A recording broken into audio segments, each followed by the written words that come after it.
سورة المباركة الفاتحة.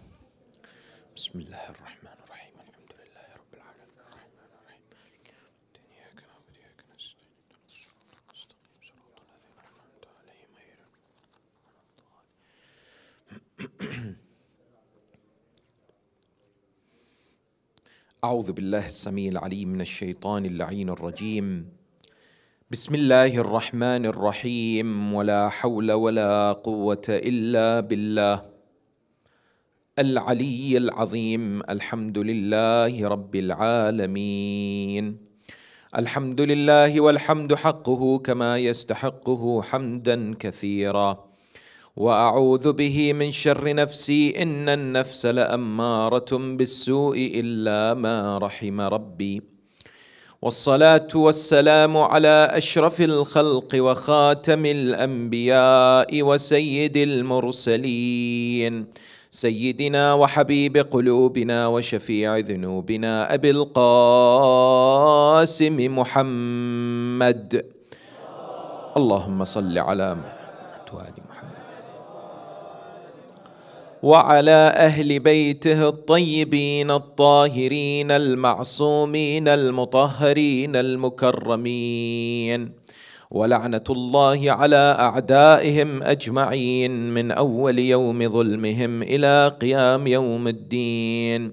السلام عليك سيدي ومولاي يا أبا عبد الله، وعلى الأرواح التي حلت بفنائك. عليك مني سلام الله أبدا ما بقيت وبقي الليل والنهار، ولا جعله الله آخر العهد مني لزيارتكم. السلام على الحسين وعلى علي بن الحسين وعلى أولاد الحسين وعلى أصحاب الحسين جميعا ورحمة الله وبركاته. صلوات.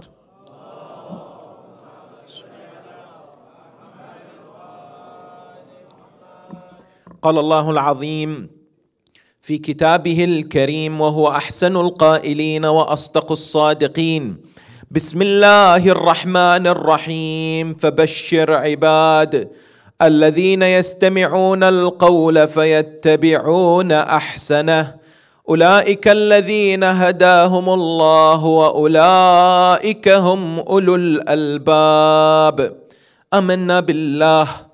صدق الله العلي العظيم. For the purification of the souls, the enlightenment of the hearts, the hastening of the reappearance of the awaited Saviour Ajrallahu Ta'ala Farajahu Sharif, enlighten your souls and the atmosphere with the recitation of salawat upon Muhammad wa Ali Muhammad.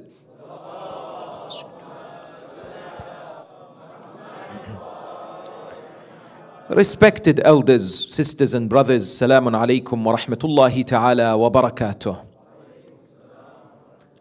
This is the first creation of the Almighty according to narrations, and it is something emphasized upon extensively in the teachings of the religion of Islam.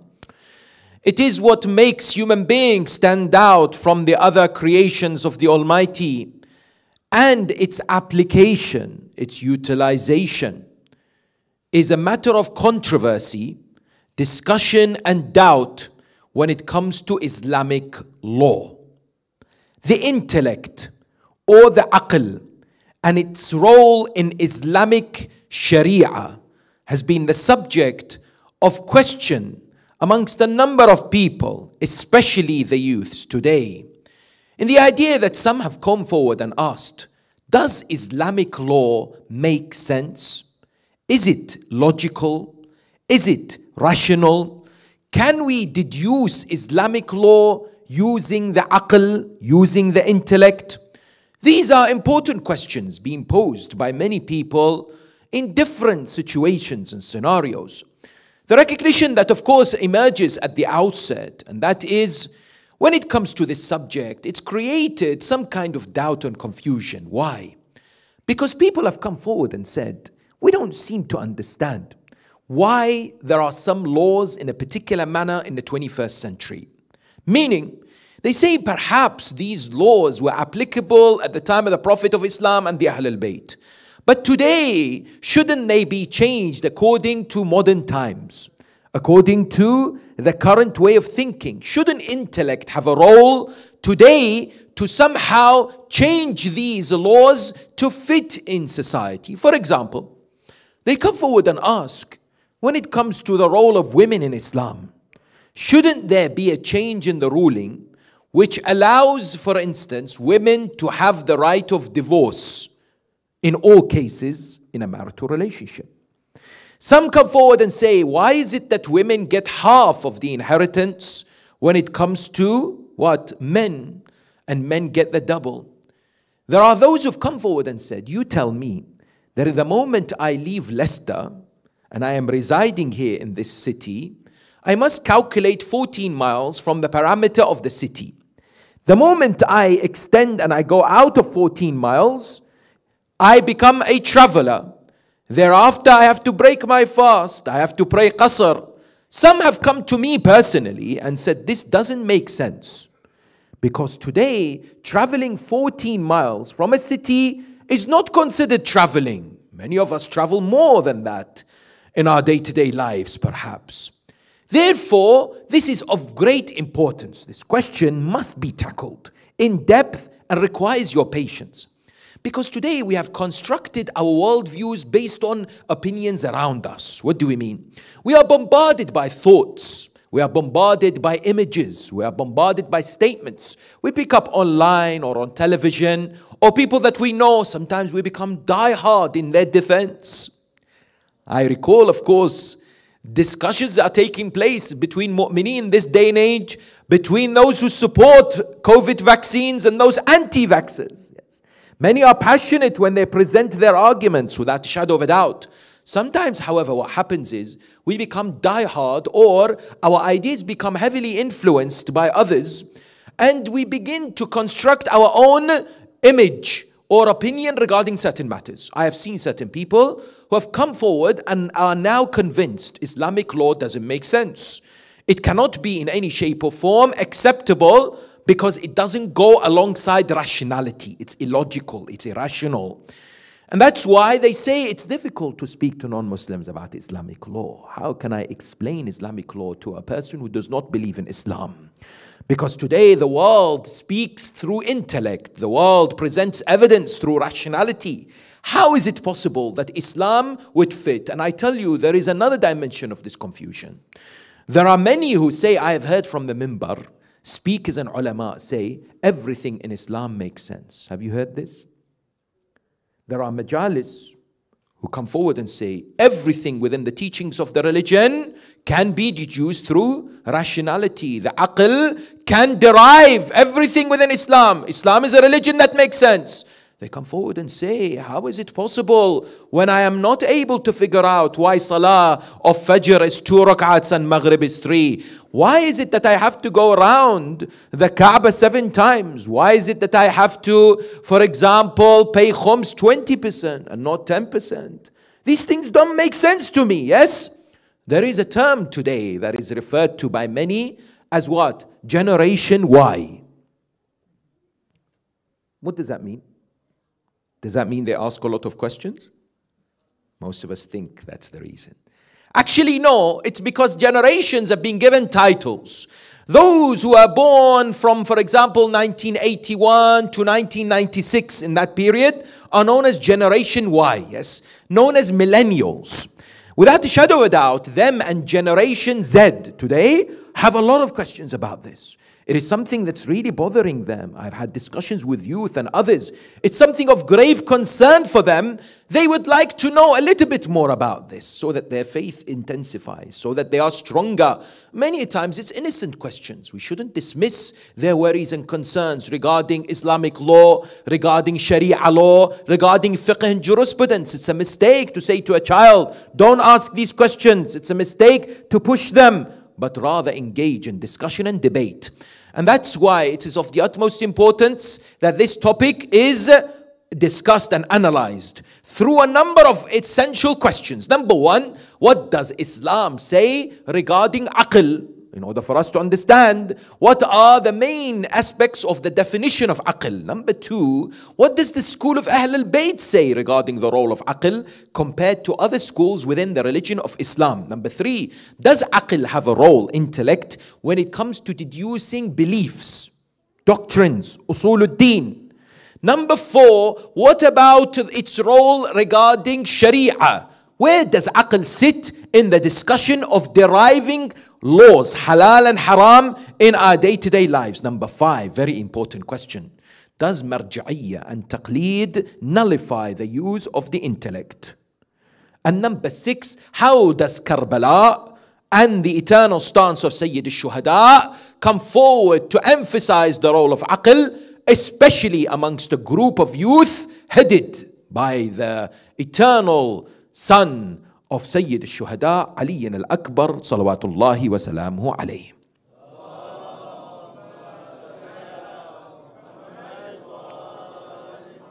The first thing Allah subhanahu wa ta'ala created is aql, as a statement, a narration found in Al-Kafi Sharif by the Holy Prophet Al-Rasul Al-A'zam Muhammad sallallahu alayhi wa alihi wa sallam. Allahumma salli ala Muhammad wa ali Muhammad. When you pick up hadith literature, such as the book Al-Kafi, the first chapter is regarding what? It's called Babul Aqli wal Jahl, the book of intellect and foolishness. Here, jahl must not be translated as ignorance, because ignorance is the opposite of ilm, whereas it is in reference to intellect and foolishness. And we find narration after narration highlighting the role of intellect in our lives, emphasized within the teachings of the religion of Islam. How many times have you come across the famous narration that when Allah subhanahu wa ta'ala created the aql, it said to it, come. Yes? لَمَّا خَلَقَ اللَّهُ الْعَقْلِ اسْتَنْطَقَهُ. Allah gave him the ability to speak, and then said to the aql, أَقْبِل فَأَقْبَل. It came. ثُمَّ قَالَ أَدْبِرْ فَأَدْبَرْ. It said, the Almighty said to the aql, go, and it went. Then the Almighty said, وَعِزَّتِي وَجَلَالِي مَا خَلَقْتُ خَلْقًا أَحَبُّ إِلَيَّ مِنْكَ. By my might and glory, I have not created anything more beloved to me than you. بِكَ أُثِيبُ وَبِكَ أُعَاقِبُ. Through you I give people reward, and through you I punish people. That is why we come forward and recognize that the religion of Islam, especially the Holy Quran, supported by hadith, highlights the special status of aql. In more than 8 locations in the Holy Quran, Allah Tabaraka wa Ta'ala invites human beings, invites believers to reflect. وَلَعَلَّكُمْ تَعْقِلُونَ. Similarly, many times we find different references to those who use intellect, those who are rational in their thinking. For example, Allah Subhanahu wa Ta'ala says, give glad tidings to the individuals, to the servants, فَبَشِّرْ عِبَادٍ الَّذِينَ يَسْتَمِعُونَ الْقَوْلَ فَيَتَّبِعُونَ أَحْسَنَهُ. Those who listen to what's being said and they follow the best of it. أُولَٰئِكَ الَّذِينَ هَدَاهُمُ اللَّهُ. They are the ones Allah has guided. وَأُولَٰئِكَ هُمْ أُولُو الْأَلْبَابِ. They are the people of intellect. Hence, we have a beautiful narration also in Al-Kafi, where Adam alayhi salam, when he was created, Allah subhanahu wa ta'ala presented him with 3 things. They are what? They are the aql, they are the haya, and they are the deen. Yes? Intellect, modesty, and religion. Jibreel says to Adam, choose one of them. Which one would you want? Adam alayhi salam says, I want the intellect. Jibreel says to haya and deen, religion, you can go. Adam hasn't chosen you. They immediately respond back by saying, Allah has created us and told us wherever aql go, we go. We will remain with aql. That's why Amir al-Mu'mineen wa Imam al-Muttaqeen Ali ibn Abi Talib salawatullahi wa salamuhu alayhi,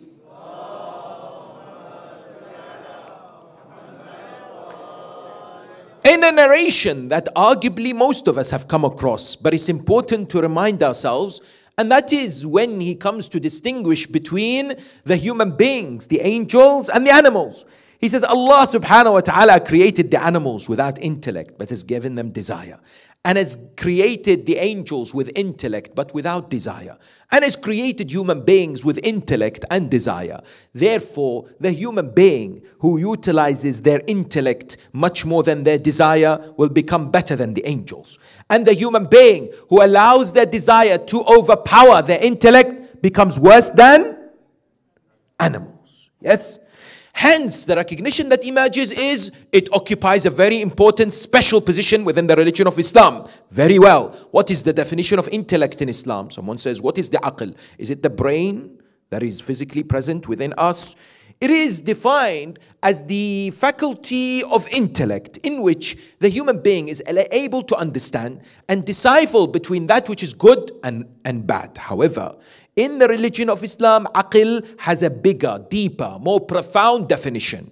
What is that definition? That definition is given by the sixth holy Imam, Imam Ja'far ibn Muhammad al-Sadiq, salawatullahi wa salamu alayhi.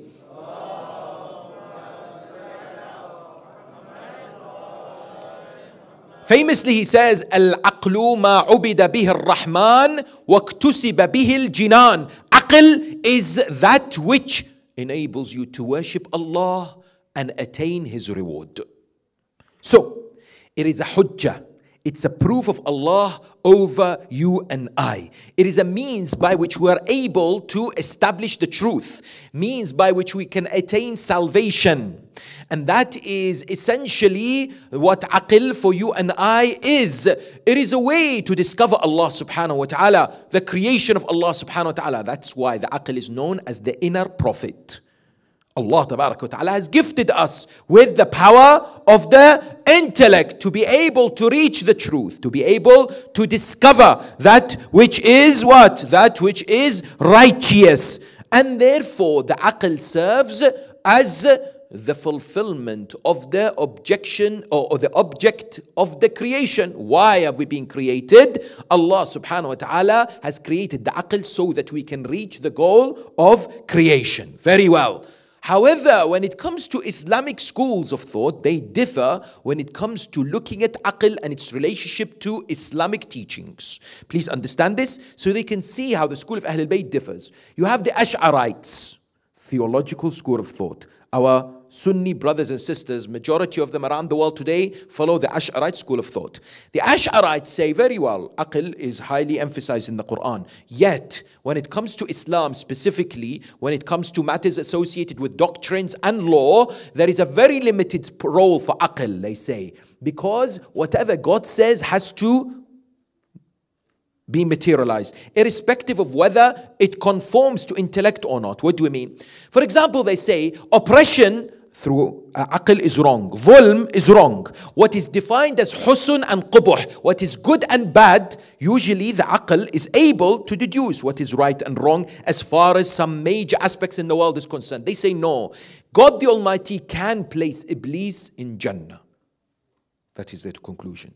Because despite the fact that the aql says it's not possible, because he is the leader of those who deviated and is the leader of those who are evil. However, what goes above aql is the will of Allah. So he could do whatever he wants. Yes, that is what, that's one school, the Ash'arites. The Mu'tazilites, they come forward. Many of them don't exist today. The school is kind of disappeared. But there is a school known as the Aqliya in northern Africa. They come forward and say, no, aql has more superiority than anything else. Aql is number one. We derive everything from aql. Aql and intellect is the source for our lives. The school of Ahl al-Bayt has come forward and said, yes, there is a role in aql. There is a position that aql occupies. Let's look at the school of Ahl al-Bayt. It says neither here or there.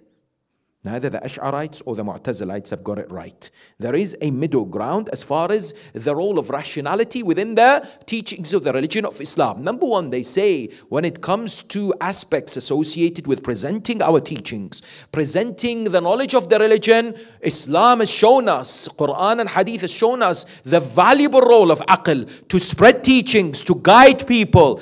Intellectual debates, discourses are valuable in getting the message across. I tell you, one of the most outstanding individuals in the Quran to utilize intellectual reasoning is Prophet Ibrahim. Ala nabiyyina wa ala alihi wa alayhi afdal salatu wassalam. How many instances did Ibrahim tell you and I use the aql in discourse, in dialogue? When the community left and they left all their idols, you all know, he destroyed all the idols except the largest one. He placed the axe on the largest one. When they came back, what did he say? He said, speak to the largest idol, in kanu yantiqun, if they truly speak. The Quran says that the majority فَرَجَعُوا إِلَىٰ أَنفُسِهِمْ, they went back to their souls, they went back to their aql and thought, you know what? He makes sense. Why can't we ask them? Why can't they defend themselves? Yes?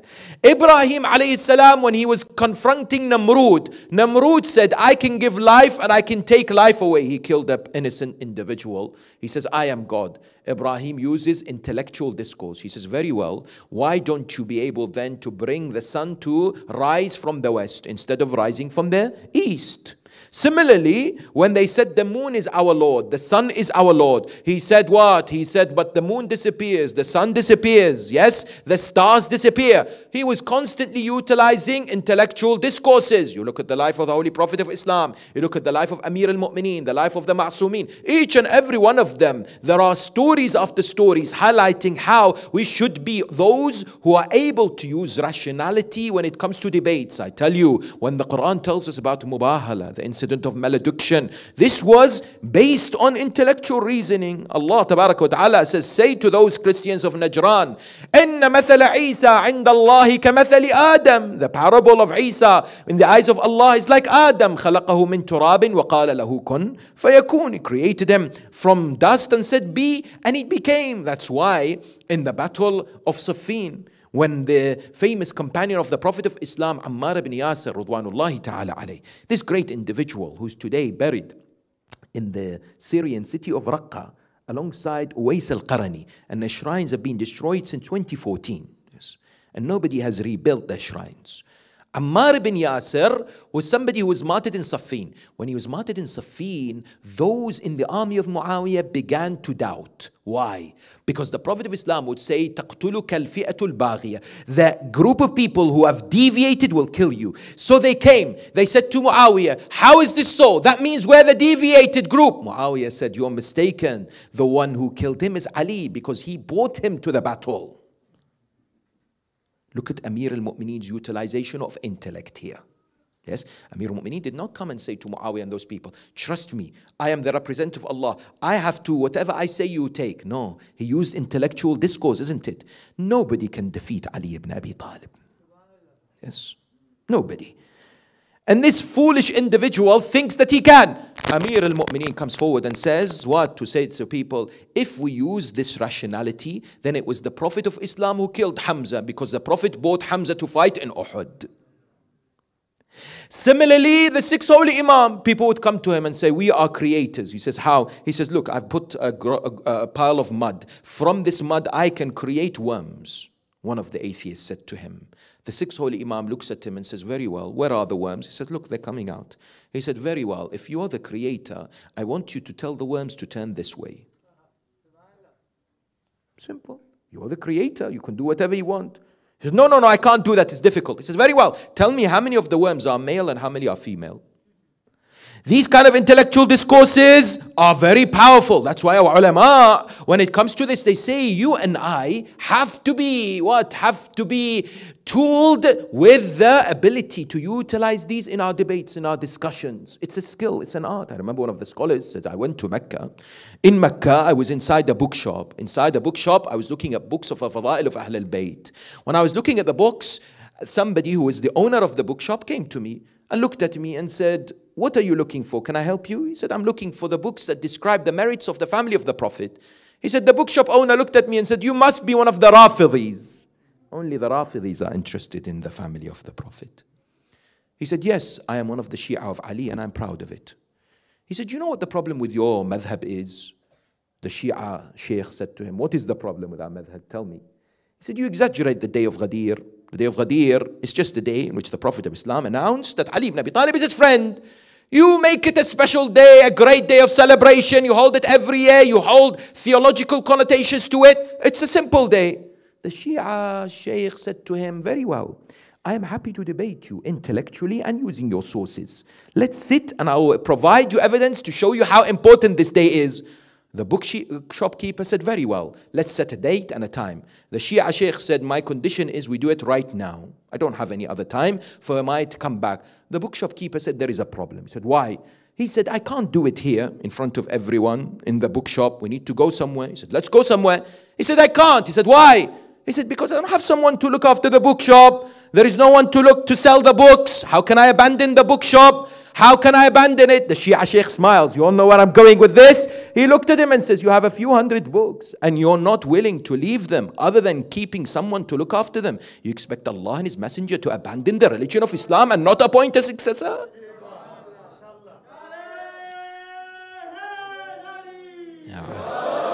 May Allah bless some of our youth. Some of our youth, they read, they equip themselves. Therefore, they are able to deduce. Yes, they're able to deduce this important rational arguments and discourses. That young boy, may Allah bless him, I heard his story in one of the Arab countries where there is major Shia phobia. He was in class and he was left by the teacher to be in charge of the class for a few moments. When he was left to be in charge of the class, the teacher came back. He said to him, have a seat. He looked at his teacher. He said, sir, you had taught us a few weeks ago that the Prophet of Islam left this world without leaving someone after him, didn't you? The teacher said yes. He said, how is it that you are better than the Prophet?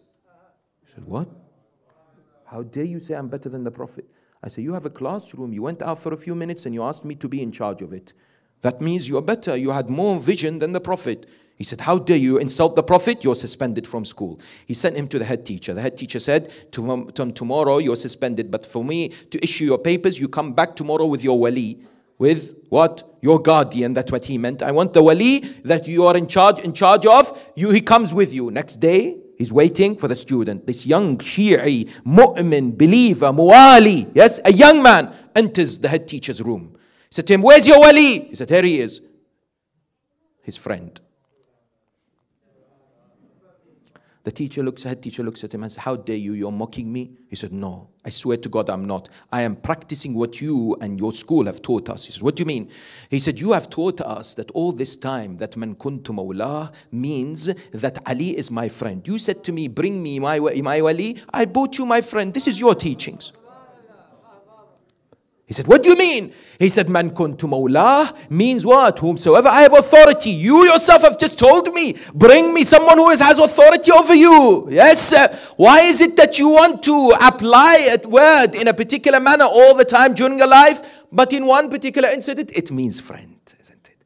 That is why it's of the utmost importance that we recognize that we have a position to defend the school of Ahl al-Bayt. I remember that a few years ago in Jannatul Mu'alla, where the blessed graves of Sayyida Khadija, Abu Talib, Abdul Muttalib, peace and blessings be upon them all, is found. I went with a group to perform ziyarah. When we went to perform ziyarah, we stood there. A person standing there, I call them someone who swallowed a radio, yes, or is regurgitating everything. He stood in front of us and said, shirk, kufr, bid'ah.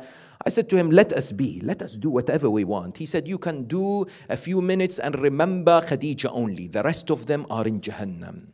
I said to him, is that what you think? He said, yes. I said, I want to ask you to do something for me. He said, what is it? He said, I said to him, I want you to raise your hands and pray for me, with me. He said, very well, what is the dua? I said to him, I am asking Allah, Ya Allah, me, Muhammad, please raise me with Abu Talib and Abdul Muttalib. And this man, raise him on the other side. Wherever Abu Talib is, make sure this man, you, are on the other side. Wallah, the man said, Ilahi Ameen. I smiled and moved away. In the recognition that we have a great role. The question that we have to ask ourselves today, can we deduce Aqidah from intellect? Can we or not? Is this something that the religion of Islam espouses and promotes or not? The school of Ahl al-Bayt comes forward and says, without a shadow of a doubt, there is a role for intellect in deducing doctrines and beliefs. What do we mean? We mean that when somebody comes and tells me what is the proof of the existence of Allah, I can't say to them, Amir al-Mu'mineen said that He exists. I can't use narrations only. There is a role for aql here, because otherwise in what logic, this is known as dawr. That means you go round in circles, because somebody will say, I don't believe in Ali ibn Abi Talib. I don't believe in hadith or Quran. You need to what? You need to demonstrate the ability to have intellectual discourses regarding our aqidah. I tell you today, many of the youngsters, they ask us, which books shall I read? I want to read more about history. I want to read more, for example, about some social matters. Definitely all important. But I always advise my sisters and brothers, at whatever age, make sure you read books of aqidah. We are bombarded with ideologies. Atheism is on the rise. People out there are agnostics. They do not believe in anything. There are questions asked in what? In university campuses, outside, online, offline. There is great importance to equip ourselves, to empower ourselves with knowledge of what? Of Tawheed. Therefore, when it comes to aqaid, there is a role for intellect, we all know, and what? And that there isn't a role for ijtihad, or what? There isn't a role for taqleed, in the idea that you and I must have conviction when it comes to our belief systems, when it comes to the doctrines. There is something within aqaid, please understand. Usul al-Din, yes, is also known as Usul al-Ma'rifah. Yes? Another term for Usul al-Din is known as Usul al-Ma'rifah.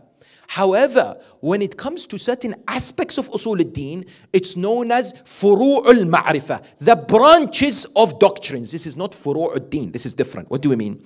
We mean within Usul al-Din, the five, there are certain areas that we believe in. For example, Raj'ah. For example, Isma. Raj'ah means that the Holy Prophet, the A'immah, the best of the best and the worst of the best, will return before the day of Qiyamah. Isma, error-free, sinless nature of these leaders chosen by Allah subhanahu wa ta'ala. They are known as Furu'ul Ma'rifah, or some people call them as Usulul Madhab, the pillars of our own Aqidah. Yes? Even those also need rational what? Discourses and discussions. So we can't necessarily prove them from only hadith literature, from Quran and what? And narrations of the Ma'sumin alayhi salam. Somebody who doesn't believe in the Raj'ah or the Asma doesn't mean they're outside the religion of Islam. Because sometimes, for example, the idea that the Quran, is it created? Yes. Or is it not? For example, amongst a number of discussions which are part of this furu'ul ma'rifah, it doesn't make someone out of the religion of Islam. It makes someone out of the madhab only. Please understand this. Yes, because sometimes people get confused when people don't necessarily have this aqidah. Now, when we come to what? When we come to Sharia, it's a very important question. Sharia law. Is there a role for aql in jurisprudence? That is the major question. Very well, we've understood that it has a specific role, limited role in deducing doctrines. I tell you, the more you move down the five, the more there is less role for the aql. What do you mean? Tell me of an intellectual, rational basis for alamul barzakh. Tell me. How can you prove there is life after death, intermediary life, only from the intellect? Very difficult, isn't it? The more you move down from Tawheed to Adala to Nubuwah to Imama to what? Ma'ad and eschatology, there is less position and role that the aql plays, simply because there is a need to believe in the unseen and be supported what? With ahadith, and of course above that the Holy Quran. When it comes to the aspect of Sharia law and aql, I need your attention in this regard because it's slightly technical. It's a slightly a journey that I would like to take you so that you have a clear idea. You have an understanding of what role does aql, intellect have within jurisprudence, within Sharia, ahkam al-shar'iyya. Yes? Here, first of all, we had two schools initially, and today the first one is nearly extinct. Yes? That is the usulis and the akhbaris within the school of Ahl al-Bayt. The akhbaris came forward and said, no aql. Zero. Absolutely zero. Whatever the hadith says, we take. The usulis came forward and said, hold on. There is a role for aql. Why? They say there are 4 ways in which we derive law. Quran, Hadith, consensus, ijma', which brings forth the opinion of the ma'soom, and fourthly, intellect. Yes? So, the usulis in which the majority of the followers of Ahl al-Bayt alive today are subscribing to that school has what? Has emphasized the role of aql, but to a certain extent. Let's look at where aql plays a role in Islamic jurisprudence. Number one, there is a need to understand a few terms. Please bear with me, slightly technical, but these terms I will mention in Arabic and I'll translate so that you have a better understanding of the in-depth discussion regarding intellectual discourses in jurisprudence. There is something known as al-aql al-zahir and al-aql al-batin, the apparent intellect and the hidden. What does that mean? It means that sometimes we have feelings, we have desires, and we interpret this as intellect. I feel this needs to happen. For example, some of us, when we drive, yes, we see the red light. Or we see roadworks. There is a feeling within, this doesn't make sense. Why is this here? Why is this prolonged? It's subjective. It's your own deduction. Islam says, no, we cannot take that into consideration. It has to be the aql al-zahir, the external one, that which is not related to emotions and desires. Number one. Number two, the aql that's utilized in fiqh is not what is known as al-aql al-fardi. It's known as al-aql al-jam'i. Again, another term. Aql al-fardi means the individual intellect. Islam says, no, we take the collective intellect. I may deduce something personally, but it's not something that's agreed upon. How can the religion of Islam base its rulings on an individual who comes forward with a particular deduction? That is not possible. It has to be something that is fairly agreed upon by the uqala, by those who are intellectual, by those who have rationality or ability to reason. That's the second. The third is there are things known as mustaqallatul aqliya. Please understand this. This means there are things that the religion of Islam say aql is unique and can be followed entirely in Sharia. Which means what? Which means that it doesn't need Sharia to say that it is acceptable or not. For example, dhulm, oppression. We don't need a hadith or a verse to say dhulm is wrong or is haram. It's acceptable through rationality, yes, that this is not something that humanity would ever subscribe to. Oppression, taking away the rights of others, is wrong. For example, many of our maraji', please mark and understand this, have this opinion that to go against the law of the land is prohibited. The law of the land has a number of stipulations. If you go against it, then you are what? Breaking Islamic code of conduct. You are going against the commands of the Almighty subhanahu wa ta'ala. For example, let's give an example. People who fabricate and lie for insurance forms and other documents to get somewhere, to achieve somewhere. Today I saw the answer of His Eminence Ayatollah Sistani Hafidhullah, where people asked him, you know, I sometimes need to lie to get a process working. I need to make something up because otherwise it will take longer, it will cost more. Is it okay to lie to a non-Muslim, to a kafir, to an institution, to a government? Maraji' have said no, it's prohibited. And if you lie and gain insurance money, this money is haram.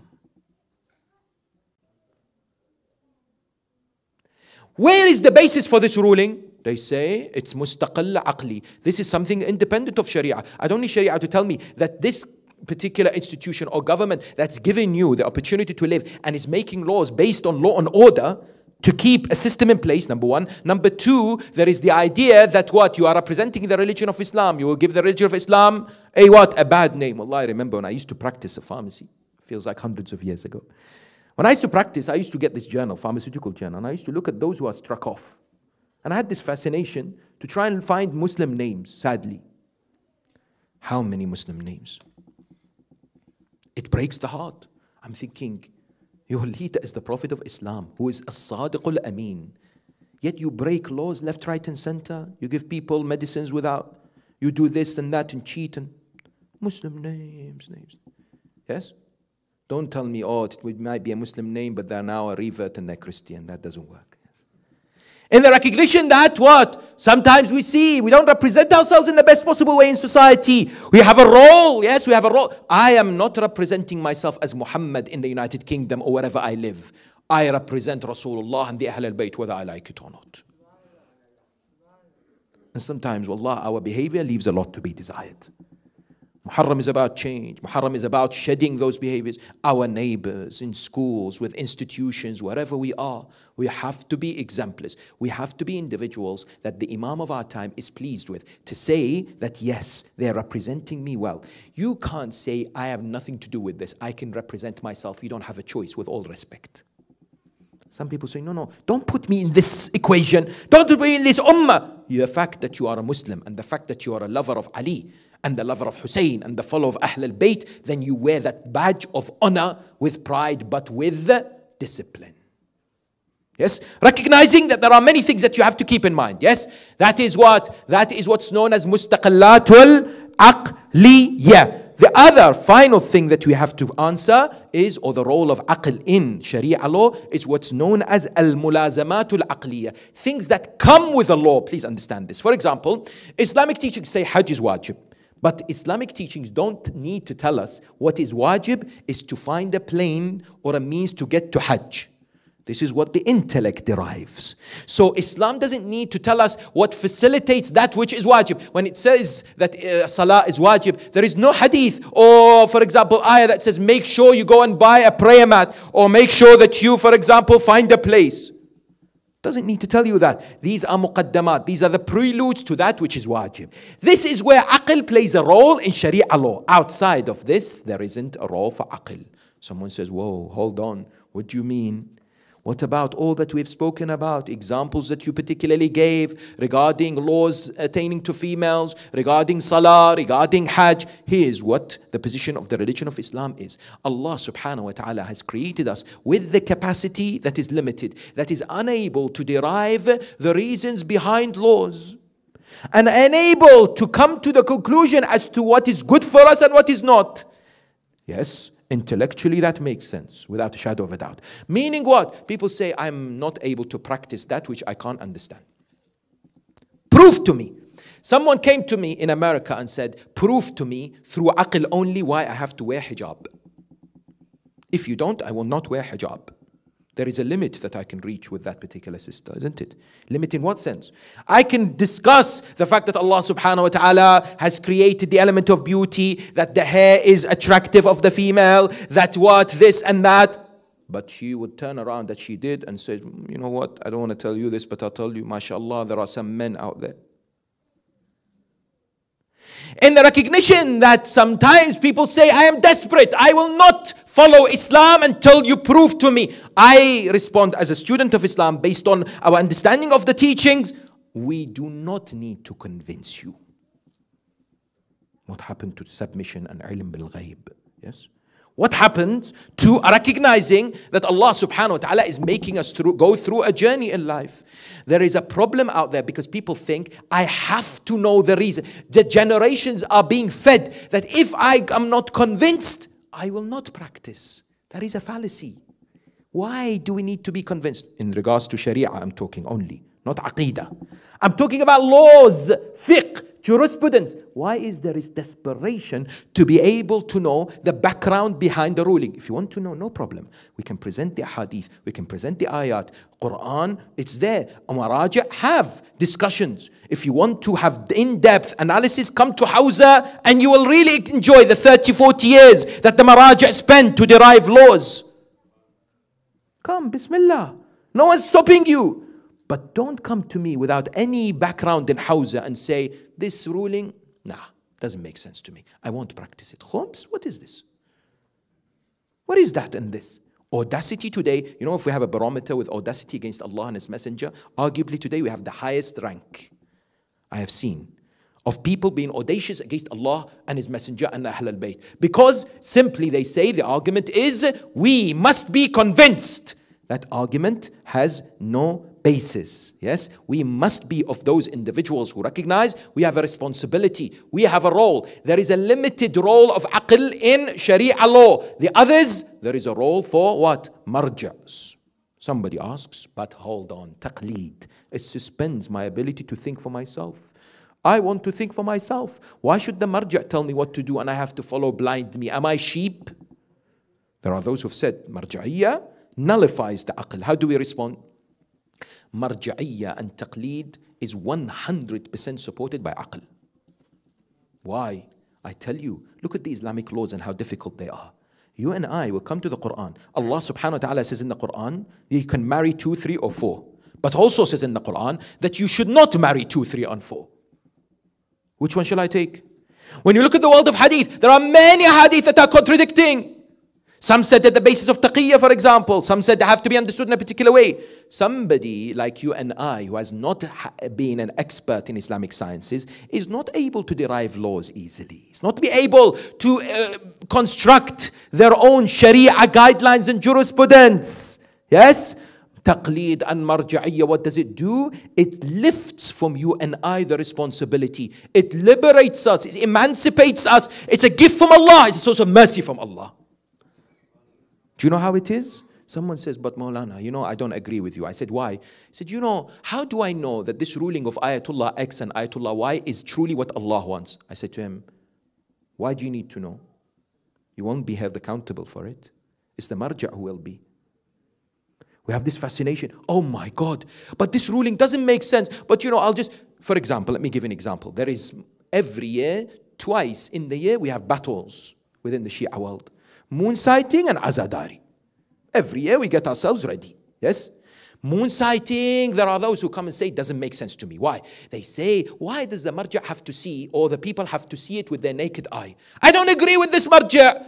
Come on, we have astronomy today. It can tell us of the date of the birth of the moon. Why don't we take astronomical calculations for the beginning of the month of Ramadan? Why do we have to see the moon with the naked eye? This doesn't make sense to me. Aql. You said to us, aql is important. Why don't you use aql? They say to us. This is where you've missed the point. The hadith of the Messenger of God, Rasulullah A'zam Muhammad sallallahu alayhi wa sallam.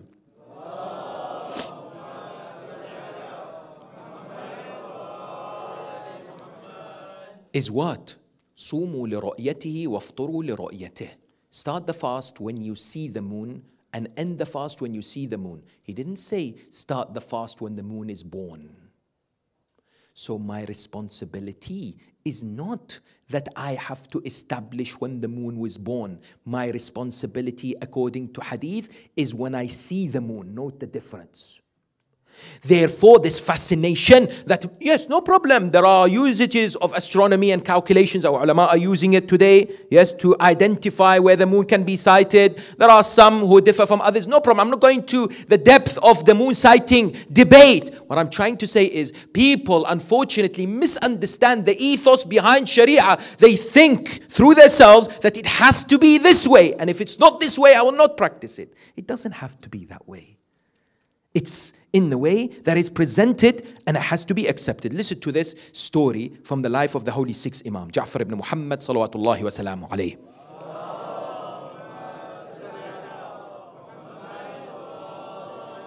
Aban ibn Taghlub, a very famous companion of the sixth holy Imam, one day came to him and said, Yabna Rasulillah, what is the punishment for someone who cuts off a finger of a female? One finger. Imam said they have to give 10 camels. Aban said, Yabna Rasulillah, what about if they cut 2 fingers? Imam said 20 camels. Aban said, what about if they cut 3 fingers? Imam said 30 camels. Aban said, what about if they cut 4 fingers? How many camels?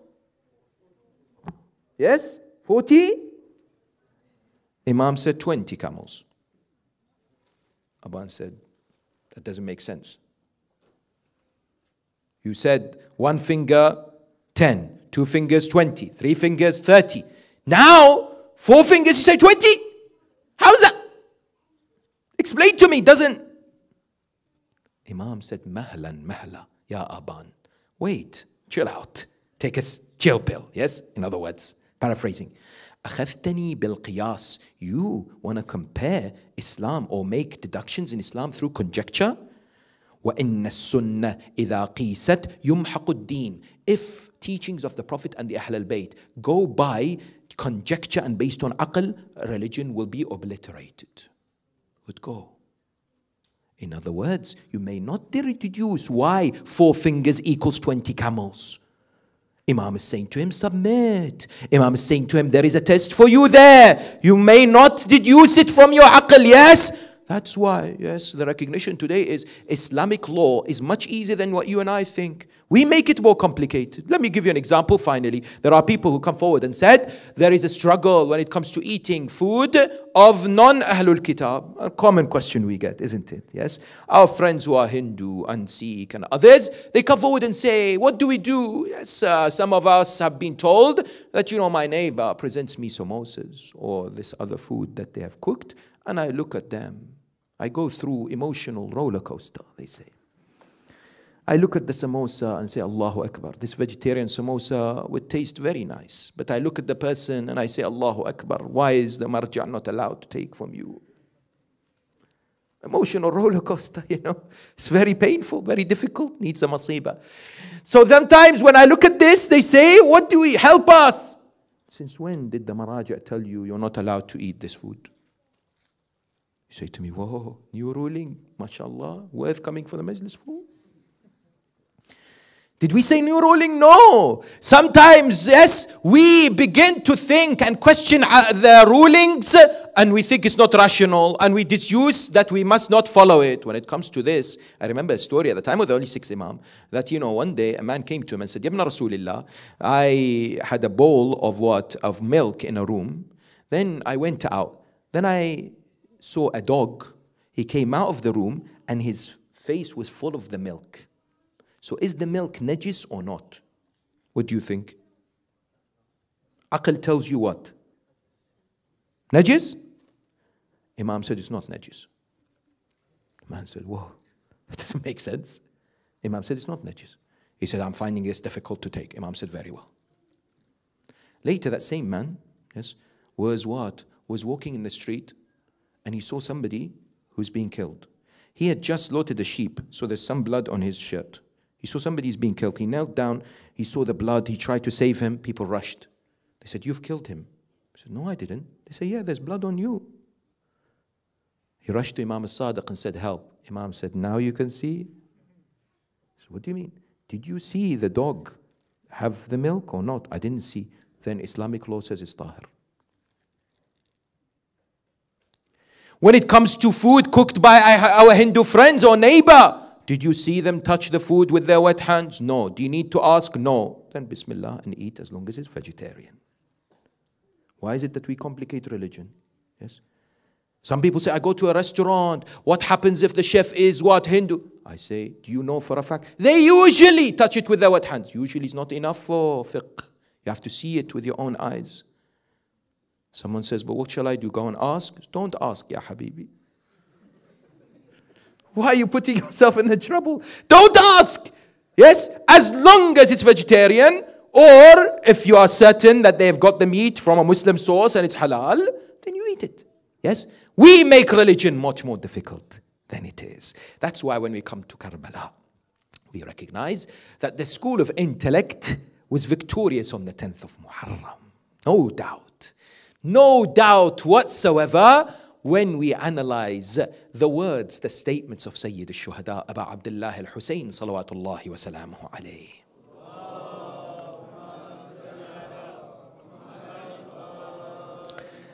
In that throughout the journey, in the discourses, in the dialogues, how many times did Sayyid al-Shuhada want to revive their rational thinking, wants to present them with evidence to make them think and ponder, wants to invite them to scrutinize themselves and to come to a conclusion as to who is the right path and who is not. Speech after speech, words after words, trying to awaken their conscience, isn't it? How many times would he look at them and say, did I ever take anything from you? Did I ever steal anything from you? Did I kill any one of you? Have I usurped any of your rights, for example? Why is it that Sayyid al-Shuhada would wear the cloak of Rasulullah, would wear the turban of the Prophet of Islam, would hold the sword of the Prophet of Islam, in order to invite them to reflect, in order to invite them to think and ponder?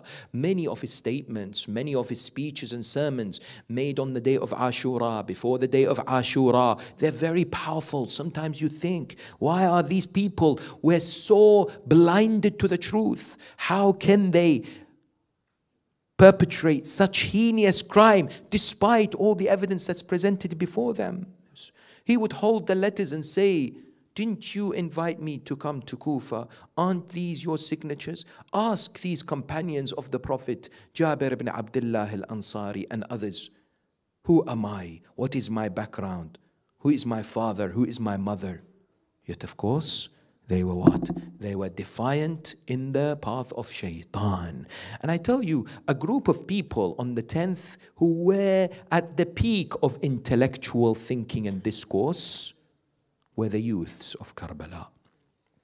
Someone would wonder, how many youths were there with Imam al-Hussein alayhi salam? How many gave their lives on the 10th of Muharram? A brief analysis of the lives of the Sahaba, the Ansar of Hussein, on the day of Ashura reveals that over 50 of them were youth. Karbala was a youthful movement. When we say youth, we're talking about people in their 30s, in their 20s, for example, yes? The recognition that arises is these individuals could have looked at the situation and based everything only on aql and said, it doesn't make sense that 110 or 115, and as we said, it is not 72. In Salatul Jumu'ah, we mentioned the narrations, one after the other, point to the proof after extensive study of our ulama that the number of shuhada who were martyred on the 10th of Muharram were approximately 100 to 115, around that figure. These individuals, when they come to Karbala, when they come on the day of Ashura, they could figure out there's an army of approximately 30,000. There is no way that we will live. We have all our lives ahead of us. But what is key and is often forgotten, Imam al-Hussein alayhi salam on the eve of Ashura said to them, you are free. There is no longer any obligation. There is nothing that ties you with me. If they had left Islamically, jurisprudentially, they would not be under any sin. Because Imam said, you are free to go. He gave them, it wasn't just a statement to kind of make it, nice. He said, this is the darkness of the night. Hold one of my family members and I will not be able to see you. You go. But subhanallah, these youth, they combined submission with intellect. They saw the love of Hussein as something rational. They saw dying for Hussein as something which is taslim for the amr of Allah subhanahu wa ta'ala, for the command of Allah. They were brilliant examples of how our youth should live their lives today. That, you know what, I look at Islam and there are some things I don't understand when it comes to laws, right? But I embrace it because I know it's best for me. Because I know there are great individuals who gave their lives for me to practice my Islam today. I am debating whether I should be wearing hijab or I should go out of my city 14 miles. And you have greats like Ali al-Akbar who gave everything for the sake of Allah. Yes? And that is why the narrations tell us that look at the submission of this young man. On the way to Karbala, he was right next to his father. He would not leave what? The presence of his father, Sayyid al-Shuhada. And when Imam al-Hussein alayhi salam fell asleep for a few moments on his camel or horse, he saw something. Ali al-Akbar is right next to him. When Imam wakes up, Ali al-Akbar looks at his father, Father, are you okay?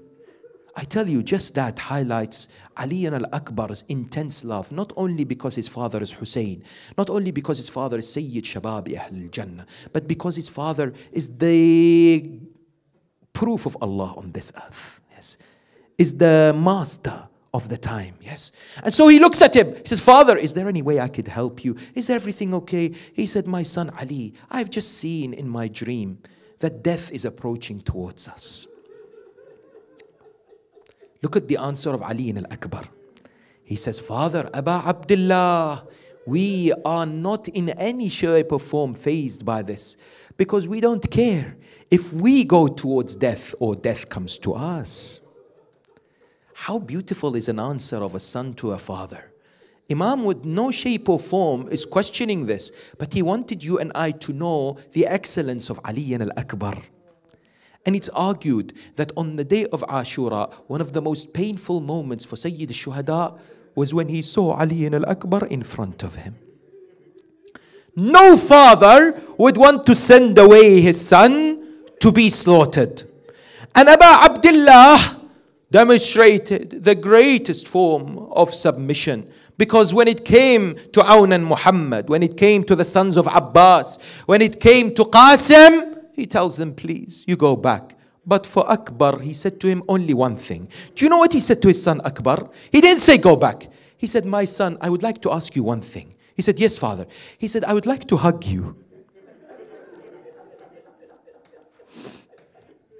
I would like to hug you. That's it. Ilayya bunay. Hussein wants to feel his son for the final time. Ilayya, ilayya. Ashummuka fatashummuni. I want to smell you. I want to feel your fragrance. And then he raised his head to the heavens and said, Allahumma ashhad ala ha'ula'i al-qawm. Ya Allah, be witness against these people. فلقد برز إليهم غلام أشبه الناس برسولك محمد صلى الله عليه وآله خلقا وخلقا ومنطقا. Ya Allah, how painful this moment is. I look at Ali al-Akbar. He reminds me of my grandfather Rasulullah. He reminds me of the way the Prophet spoke, of the way Prophet dressed up, of the way Prophet presented himself through akhlaq. Every time we wish to look at and remember the Prophet, we looked at Ali al-Akbar. Ya Allah, Ya Allah, punish them for what they're about to do. Yes, bring down your punishment upon them. Ali al-Akbar, with full courage, with full valor, with full determination, yes, marches towards the campsite, towards the battlefield. This is Ali al-Akbar, the lion of Allah on the battlefield. Once again, there are narrations that say it was not Ali al-Akbar on the battlefield. It was Ali ibn Abi Talib, yes. We saw a lion, ferocious in his determination to defend the religion of Islam. Left, right and center, enemy combatants came at him. Tonight though, it's about the mothers. And those mothers, yes, who perhaps may have lost a loved one, perhaps may not have a son. Yes, Layla, the mother of Ali al-Akbar, according to tradition, her heart was pumping with anticipation, wanting to see her son for the final time. The only way to recognize how her son was doing on the battlefield was to look at the facial expressions of Sayyid al-Shuhada, her husband Abu Abdullah. One moment, Abu Abdullah's face changed. He was concerned. Layla comes out of the tent. Sayyidi ya Hussein, I ask you, has something befallen on my son Ali? No, O Layla, nothing yet, but I am fearful because an enemy of God has approached him. I am fearful that that enemy may hurt him. Look at the love of the mother for the son. She perhaps asked him, Sayyidi ya Hussein, teach me of a way. I want to see my Ali again. I want my Akbar to be in my presence again. Tell me one way, tell me one thing. Imam al-Hussein says to her, if you want to see your son again, then go inside the tent. Ask Allah in a dua. Empty your heart for Allah. The dua of the mother is answered. Layla enters the tent. Narration says she sits on her prayer mat. She removes her hijab. She raises her hand towards the heavens. She begins to cry. I ask you, what does she say to Allah? What is the means by which she thinks Allah will answer her? She says, Ilahi bi ghurbati Aba Abdullah. Ya Allah, Hussein is ghareeb. Hussein is alone. Subhanallah, Layla knows how her dua should be answered. She says, Ya Ilahi, Hussein is all alone in the plains of Karbala. You are the one who returned Yusuf to Yaqub. Return my son back to me. The narration says, Ali al-Akbar disposes of that enemy combatant. Then he returns back to the campsite. But he returns in a state in which he looks at his father. He says, Abata halli min sharbati ma. Is there any water? I need to gain strength. The Holy Prophet of Islam, you know what narration says? One narration, Wallah, this breaks the heart of any lover of Hussein. Look at Abu Abdullah. His heart was full of mercy and love. He looks at his son. He says, my son, maybe you can take some saliva from my mouth. Maybe you could quench your thirst from my mouth. Do you know what Ali al-Akbar said to him? Abata, your mouth is even drier than mine. You are even more thirsty than I am. How can I take from your mouth? My son Ali, return back to the tent because Allah will quench your thirst from the pond of Kawthar, and the Prophet of Islam your grandfather will feed you, but your mother wants to see you. Ali al-Akbar, according to the riwayah, went and sat and entered inside the tent. He saw his mother. Do you know how his mother was? She had cried and cried so much that she was unconscious now. She was lying there. Yes, the moment she woke up is when Ali's tears fell on her cheeks. She woke up. Is this a dream? Am I seeing my Ali again? Yes.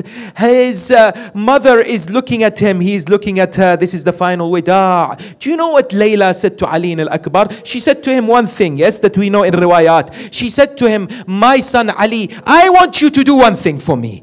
Ali says, my mother, anything. What would you like me to do? She says, all the thing I want you to do for me is to stand up. That's it. He stands up. Do you know why Layla was saying to Ali, stand up? She said, I want to look at you. I want to look at you. Why, oh mother? Why do you want to look at me? Layla says, I want to look at you for the final time in one piece. Because Layla knows in a few moments she'll see Ali al-Akbar in pieces. Ajarakum Allah. Allahu Akbar. Ali al-Akbar goes to the battlefield. Reliant on Allah, submissive of Allah, remembering Allah, fighting left and right. Ajarakum Allah, Azam Allahu ujurakum, Ya Sahib al-Asr wal-Zaman. Yes, at that moment an enemy of Allah says, I must make his father mourn for him. Whilst he was surrounded by the enemies, he struck Ali al-Akbar on his head. Ali al-Akbar falls onto the horse, onto the head of the horse. Now the blood from his face and his head pours over the eyes of the horse. And instead of the horse taking him to the campsite of Aba Abdullah, the horse takes him to the other side. One person stabs him with a spear. Another person strikes him with a sword. A third throws a rock on his face. Eventually he falls on the ground. Alayka minni salam abatah wa Husayna. Imam al-Husayn, one narration says, he hears his son Ali al-Akbar fall. He hears his son crying for him. It is as if the poet says, Imam then looks towards another direction, begins to walk another direction. His daughter Sukaina says, Father Hussein, I think my brother Ali is saying, and it's from this direction. Why are you going to that direction? He says, don't blame me, my daughter. The voice of my son Ali has made me lose directions. I don't know.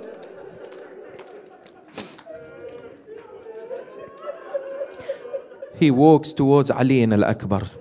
Tonight is the night of Ali al-Akbar, yes? Our hearts in Karbala. The poet says he turns round to Najaf. He says, Father Ali, you lifted the gates of Khaybar, but you never had to lift the body of your son.